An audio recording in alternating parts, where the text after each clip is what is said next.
بسم اللہ الرحمن الرحیم۔ شروع اللہ کے نام سے جو بڑا مہربان نہایت رحم کرنے والا ہے۔ دیکھنے والے آنکھوں اور سننے والے کانوں کو لائف ان اسلام آفیشل ٹی وی کی طرف سے خلوص برا سلام۔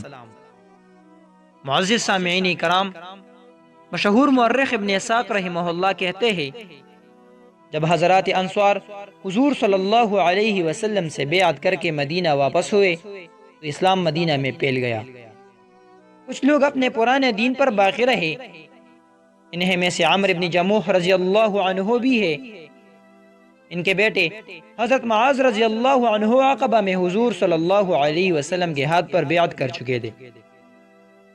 عمرو بن جموح بنی سلمہ کے سرداروں اور ان کے شرفاء میں سے تھے۔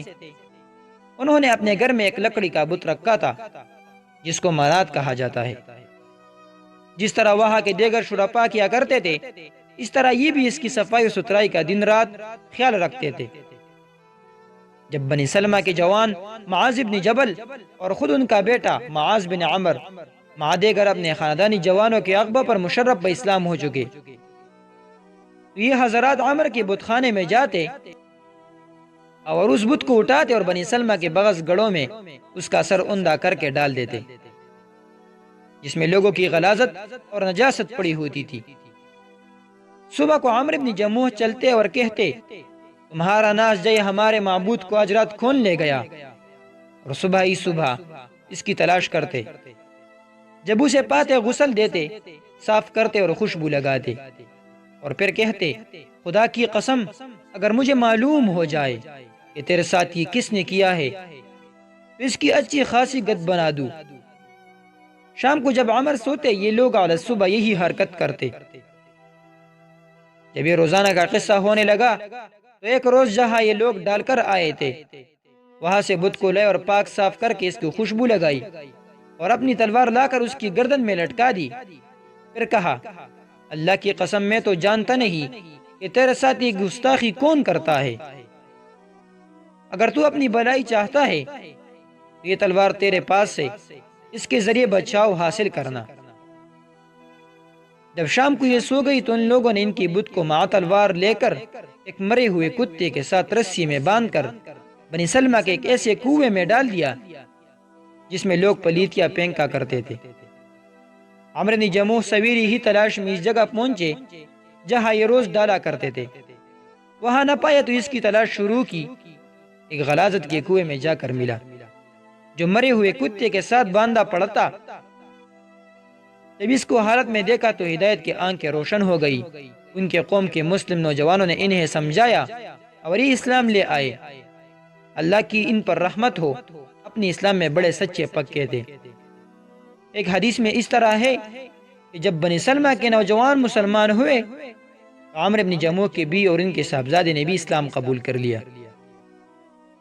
عمرو بن جموح رضی اللہ عنہ نے اپنی بیوی سے کہا، اپنے بال بچوں میں سے کسی کو اپنی خاندان میں جانے نہ دینا جب تک کہ میں یہ نہ دیکھ لوں کہ خاندان والے کیا کر رہے ہیں۔ بیوی نے کہا، ایسا ہی کرو گی، لیکن ذرا اپنے فلاں بیٹی کی بات تو سنو، وہ ان کی کیا باتیں کرتا ہے۔ عمرو بن جموح بولے، وہ شاید بے دین ہو گیا ہے۔ بیوی نے کہا، نہیں، یہ صاحبزادہ قوم کے ساتھ گیا ضرور تھا۔ آدمی بیچ کر انہیں اپنے پاس بلائے اور کہا کہ مجھے بتاؤ تم نے اس آدمی کا کیا کلام سنا ہے۔ صاحبزادے نے کہا، الحمدللہ رب العالمین سے لے کر الصراط المستقیم تک پڑھ کر سنایا۔ باپ نے کہا، یہ تو بہترین اعلیٰ درجے کا کلام ہے، کیا اس کا ہر کلام اس طرح کا ہے؟ معاذ رضی اللہ عنہ نے کہا، اے ابا جان، اس سے بھی اچھا ہے۔ بیٹے نے کہا، کیا آپ کو ان سے بیعت کرنے کی خواہش ہے؟ آپ کے قوم میں سے اکثر و بیشتر بلکہ عام لوگوں نے اس سے بیعت کر لی ہے۔ کہا، میں جب تک منات سے مشورہ نہ کر لوں کچھ نہیں کہہ سکتا، میں دیکھوں وہ کیا کہتا ہے۔ راوی کہتے ہیں، جب یہ لوگ منات بت سے بات کرنے کا ارادہ کرتے تھے، جواب کی صورت یہ ہوتی کہ ایک پردہ کے اوٹ میں ایک بڑیا کڑی جاتی تھی، وہی منات کی طرف سے جواب دیا کرتے تھے۔ ان کی بیوی نے بڑیا تو وہاں سے بگا دی۔ جب یہ وہاں پہنچے تھوڑی دیر اس کی تعظیم بچا لا کر، تجھے معلوم ہونا چاہیے کہ تیرے اوپر حملے کی کافی تیاریاں ہو رہی ہے، اور تو غافل ہے۔ ایک آدمی آیا ہے جو تیرے عباد سے ہم لوگوں کو منع کرتا ہے اور ہم کو حکم دیتا ہے کہ ہم تجھے بیکار کر دیں۔ مجھے یہ بات پسند نہ آئی کہ میں اس سے بیعت اور مراجعت کروں جب تک کہ تجھ سے مشورہ نہ لے لوں۔ بہت دیر تک منات کے سامنے یہ باتیں کرتے رہے، مگر وہاں جواب کی بڑھیا غائب تھی۔ پھر کہا، میرا خیال یہ ہے کہ تو مجھ پر ناراض ہے، حالانکہ میں نے اب تک کوئی گستاخی نہیں کی ہے۔ اب پھر بھی جواب کی بڑھیا غائب تھی۔ اس بت کی طرف کھڑے ہوئے اور توڑ دیا۔ ابن اسحاق رحمہ اللہ کی روایت میں اتنا اضافہ اور بھی ہے کہ جب عمرو بن جموح اسلام لے آئے، اللہ کے بارے میں عرفان اور معرفت حاصل ہو گئی، تو یہ اپنے اشعار میں اپنے بت کا تذکرہ کرتے ہوئے اس اللہ پاک کا شکر کر رہے جس نے ان کو پرانی گمراہی سے نجات دی۔ جس اشعار کا ترجمہ یہ ہے کہ میں اپنے سرگزشت سے اللہ کی آگے توبہ کرتا ہوں اور اللہ پاک سے نجات طلب کرتا ہوں اس کی جہنم سے۔ اللہ کی انعام پر اس کے میں حمد و ثنا کرتا ہوں، وہی بیت الحرام اور اس کے پردوں کا معبود ہے۔ اللہ ہی کی تصویر اور تصدیق کرتا ہوں۔ میں انسان اور آسمان سے اترنے والا قطر و لگاتار برسنے والا بوند کی تعداد کے برابر میں تاریکی میں پڑا تھا، منات اور دیگر پتوں کا بجاری تھا۔ اس خاوند قدوس نے مجھے ہدایت دی۔ بڑھاپے میں جب میرے سر کی زلفیں سفید ہو گئی، اللہ نے مجھے اس کے عیب اور شرم کی بات سے نکالا۔ میں اس ظلمت میں ہلاکت کے قریب تھا، اللہ پاک نے اپنے تقدیر سے اس کا ادراک کیا۔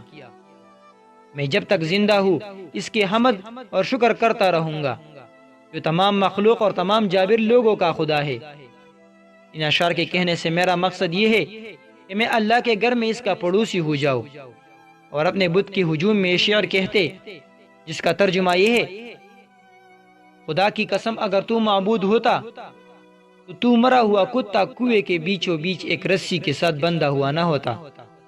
تیرے جگہ پڑے ہوئے ہونے پر لعنت، وہ کس قدر خواری کی جگہ تھی۔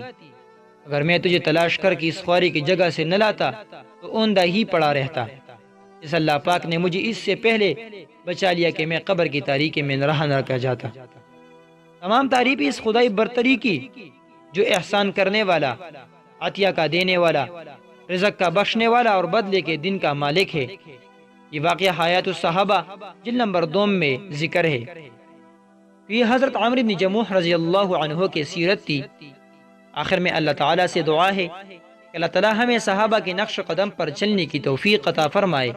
اور آپ صاحبان سے ہماری درخواست ہے، اگر آپ کو ہماری ویڈیوز پسند ہے اور آپ کو اسلامی واقعات، سیرتی صحابہ، سبق آموز کہانیاں اور اسلامی وظائف چاہیے تو آپ ہمارے چینل کو ضرور سبسکرائب کریں۔